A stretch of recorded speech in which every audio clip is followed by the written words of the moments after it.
Hello, everyone. Welcome back to Rabbit Hole Radio. My name is Megan. Today's video is going to be a quick one. I know I said that I was going to be doing a three-part series in my last video, but something recent came up and I thought it was important to talk about.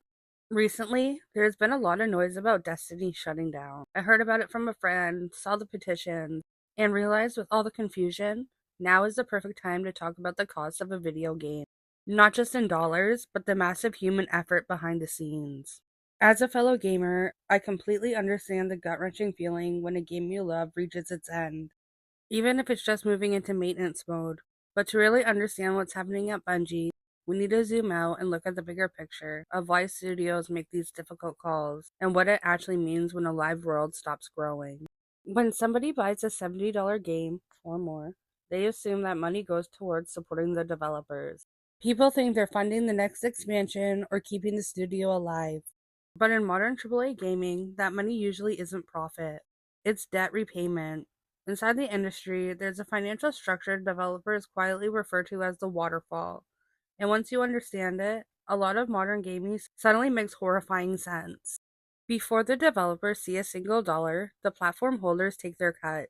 Steam, Sony, Microsoft, Epic, industry standard, around 30% or so. So the second you buy a $70 game, roughly $21 disappears instantly before the publisher even touches the money. Then comes the regional tax, payment processing fees, refunding, distribute costs, and suddenly that $70 sale is already closer to $45, $50 in actual recoverable revenue. And this is the most important part. The studio still hasn't been paid. This is where the real trap begins. Publishers don't see themselves as creative partners. They see themselves as investors. They fund the development budget, the marketing budget, the server costs, the trailers, the licensing deals, payroll advances. And in the contracts, they usually say one thing: we get paid back first. Now, let's talk about what it actually costs to make a game. Usually it costs $100 million to develop and another $50 million to market. That's $150 million the publishers want back before the developer earns a single royalty payment. They don't want the profit, not the bonuses, not the success, just the repayment. And here comes the brutal part. If a game never reaches that break-even point, the developer may never receive another dollar beyond their salaries. No royalties, no back-end participation, nothing. And in many cases, the studio gets shut down anyway. Only after the publisher fully recoups their investment does the developer finally enter profit sharing. This is where the contracts start saying things like 50-50 split of net revenue. So let's say the game generates $300 million total revenue. That sounds massive, right?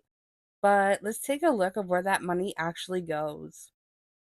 By the time the waterfall of money reaches the developer, the studio may only see a fraction of what the public assumes was a huge success. And even that money isn't pure profit.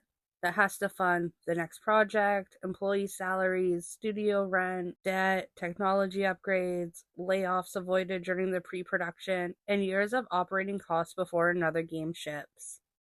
This is why publishers became obsessed with live service, because under the waterfall model, one failed launch can kill an entire studio. If a single-player game spikes at its launch and then drops afterwards, that's a revenue collapse. But a live service game keeps extracting revenue indefinitely. Battle passes, microtransactions, seasonal content, premium cosmetics, subscriptions. You're no longer selling just a game. You're selling continuous monetized engagement. A live service game isn't designed to simply be played. It's designed to survive indefinitely. And the second a person stops spending money and the revenue slows down, the math stops working. Because the server still costs money, developers still need salaries, content still needs to be produced. And once the revenue curve dips below the expected growth target, the publisher starts asking a terrifying question. Why are we still funding this? When a game like Destiny 2 enters crisis mode, communities do what communities always do. They organize. They start petitions, trending hashtags, promises to come back. And emotionally, it is a very beautiful thing because it proves these games and worlds matter to people. But this is where it becomes devastating. In a corporate boardroom, a petition is not a business model. A company doesn't measure passion, it measures retention, monetization, active users, converse rates, average revenue per player, and long term growth projects. And here's the uncomfortable reality: keeping a AAA live service game alive can cost millions upon $1 million every single year.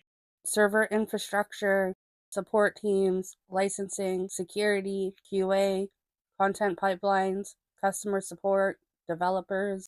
Unfortunately, the game doesn't stop costing money just because development slows down. So when fans say, please save the game, what the company actually hears is, please continue funding an underperforming investment. And that's why petitions almost never work. Not because companies are evil cartoon villains, but because the financial system itself is designed to prioritize growth over preservation. But this is the part people often misunderstand. The developers usually don't want the game to go away either. The artists, the writers, the encounter designers, the programmers, these people poured years of their lives into these worlds. Many of them are just as devastated as the players, if not more. But shareholders don't evaluate emotional attachment, they evaluate return on investment. When Sony recorded hundreds of millions in impairment losses connected to Bungie, that wasn't just a scary headline. It was corporate language for, this asset is no longer performing at the level we expect. And once that happens, everything changes. Layoffs begin, projects get restructured, budgets shrink, support slows down. Because the moment growth disappears, the system begins cutting weight. And this is truly the most devastating part of modern AAA gaming. Even if players somehow save the game temporarily, this cycle would probably just happen again. Because modern AAA isn't built around sustainability, it's built around endless growth. And infinite growth is impossible. So even if Destiny 2 came back or Destiny 3 was released, eventually the engagement will drop again, spending will slow down, people start panicking, and the same conversation starts all over again. And obviously, it's not because the game was bad. Thousands of people still like it. But it's also not because the developers failed either. It's because the game stopped printing money at the scale investors demanded. And that's the tragedy of the modern forever game. These worlds feel permanent to us, but to corporations, they're temporary financial vehicles. And the second numbers stop climbing, the world disappears. It definitely sucks all the way around. And I know it really, really sucks, but there's nothing the average person can do unless you fund them millions and millions and millions of dollars. If you made it this far, thank you. You get a gold star. Whether you agreed with this video or not, I hope maybe you learned something about how this industry actually works behind the scenes and why games like Destiny end up in situations like this in the first place. And honestly, if you're just here because this video is about gaming and Destiny and stuff, you do not need to subscribe to my channel. Just because this channel is basically random deep dives about anything I find interesting or anything that I want to talk about. It's not always just about gaming. It's about internet culture, psychology, and weird rabbit holes. Any video could be about anything. But if you are into that kind of stuff, feel free to stick around and hit that subscribe button. Maybe leave a like so more people can understand the bigger picture behind why games struggle to survive. And comment down below. What's your favorite video game and what's your favorite system to play on? My favorite game is Donkey Kong 64, but my favorite system is the GameCube. This was Rabbit Hole Radio. See you in the next one. Or not, but either way, bye!